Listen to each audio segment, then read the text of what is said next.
responsibility is to force the basketball to one side of the court with defensive pressure. The chaser also sets the tone for our defense. If our chaser is defending with a lot of intensity and effort, the rest of the team who is watching will pick up on that intensity.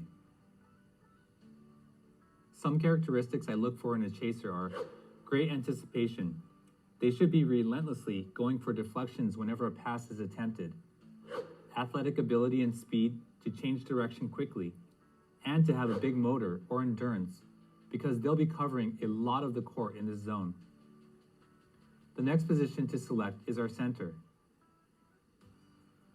The center has two main jobs: stay between the basketball and the rim at all times and keep the ball out of the post. We want our center to front the post at all times, on the high post, on the low post, everywhere. The center isn't an easy position to play. You want your center to be one of your bigger players. They must be willing to initiate contact and battle for position. And if an outside player gets past our perimeter defenders, our center must be able to stop dribble penetration. The player selected to be the warrior must be exactly that, a warrior. The warrior will need to cover both sides of the baseline corners, which isn't an easy task at all. They'll be sprinting from side to side a lot. Since they have all players in front of them, the warrior is the eyes and voice of the defense. The warrior will direct the defense and needs to be a great communicator. A lot of teams will put their quickest and smartest player here, often their point guard. And because we need the warrior to be able to cover a lot of ground, the warrior also needs to have a big motor, like the chaser. And last, we need to select our two wing players. Both wing players are responsible for contesting outside shots and stopping dribble penetration. Our wing players will also need to fight for weak side block position to help with rebounding. The qualities needed in our wing players are good trapping skills, as they may be trapping in both corners. They need to be good perimeter defenders to guard against the shot and drives to the basket. And they need to be able to anticipate the long lobbing cross-court passes in order to deflect or steal. So here in the 1-3-1 zone setup, the offense is most likely to set up in a 2-1-2, with a two-guard top, a player in the middle, and two players in the corners. Our chaser's first responsibility is to influence the ball to one side of the court, preferably their ball handler's offhand. Our chaser will have the freedom to start influencing the ball to one side of the court well beyond half court. This will come in handy if you decide to extend your 1-3-1 to a 3/4 court press and trap in the corners here. We'll go over that in video number 30. Now that the ball is in the front court, our chaser isn't picking up the ball, but rather influencing the ball to stay to one side of the court and making this reversal pass difficult by staying in the passing lane. If our chaser has active and high hands playing the passing lane, the only reverse pass should be a high lob pass. It's important that our chaser be able to see both the ball and the opposite guard at the same time so that they can stay in the passing lane. Our center should deny entry pass to the high post. We want our center to fight for position and full front the high post here, always staying between the ball and the basket. When the ball is at the wing, the strong side wing player should be up and the weak side wing player moves down to the low block. Our warrior will move to cover the strong side block. From this defensive rotation, our strong wing isn't coming up to guard the ball, but is playing the passing lane to the corner, stunting at the ball with active high hands, trying to get the ball handler to pick up their dribble and going for pass deflections. Let's look at our defensive rotations when the ball is reversed up top with a guard-to-guard pass. If the offense is able to lob a guard-to-guard pass over the top of our chaser, the chaser must turn and sprint towards the player with the ball. Closing out with high hands, stunting at the ball, making the reversal pass difficult and encouraging the ball to stay on one side of the court. Our wing needs to move up into this passing lane, not with a direct cut, but with a banana cut.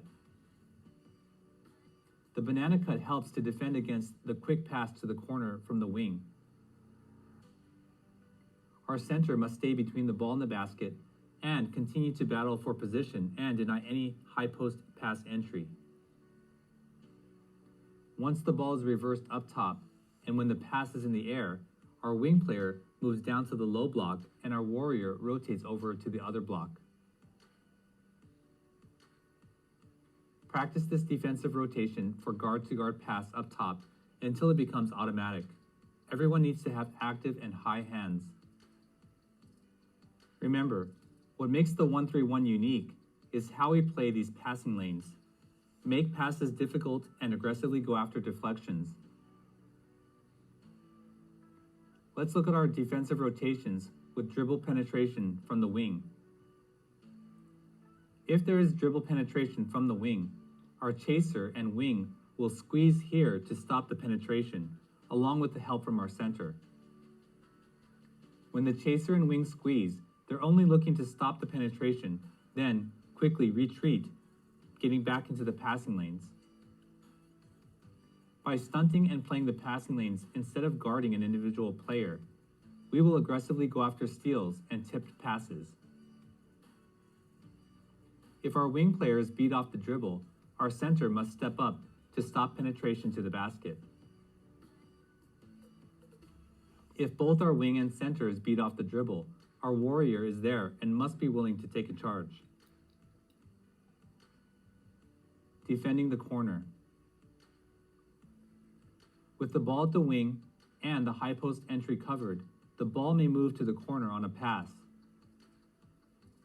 or a dribble to the corner. Let's go over our coverage when the ball moves to the corner. If the ball goes to the corner on a first pass from their wing, our warrior moves out to defend the shot and must not give up a baseline drive.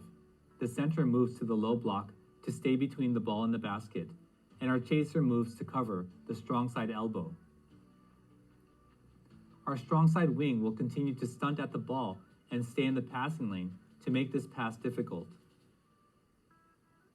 The warrior cannot give up any drives along the baseline and must force any dribble penetration to the middle where there's plenty of help. When the ball moves to the corner, opponents will often move a player to the strong side low post. Our center will continue to full front and aggressively deny passes into the post. Opponents will also move their opposite guard into this area. When the ball moves to the corner, our chaser will defend against cuts into the high post and stay in this passing lane. The 1-3-1 can be vulnerable to the swing and skip passes. Let's go over the defensive rotations for a corner pass out to a wing and to the opposite corner. First, the corner to opposite wing pass. When the ball is in flight, the most important rotation is for our wing player. Instead of coming straight out to get the passing lane, it's critical that the wing player make this curved or banana cut. Remember, the banana cut does two important things. It protects against a quick pass to the corner from the wing. The banana cut also gives time for our warrior to come across the court to the opposite low block. On the corner to opposite wing skip pass, our center rotates to the elbow, staying between the ball and the basket and denying high post entry. The opposite wing moves down to the low block and our chaser moves into this passing lane. The rotations on the corner to wing skip pass can be difficult to learn.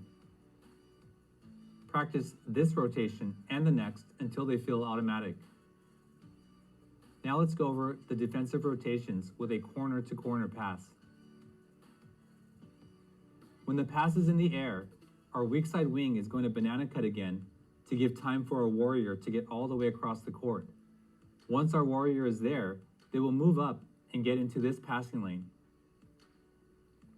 Our center will move to the opposite low block, staying between the ball and the basket, and denying the entry pass to the low post.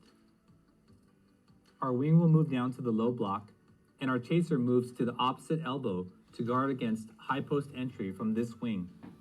Our chaser is also looking to stay in the corner to wing passing lane here.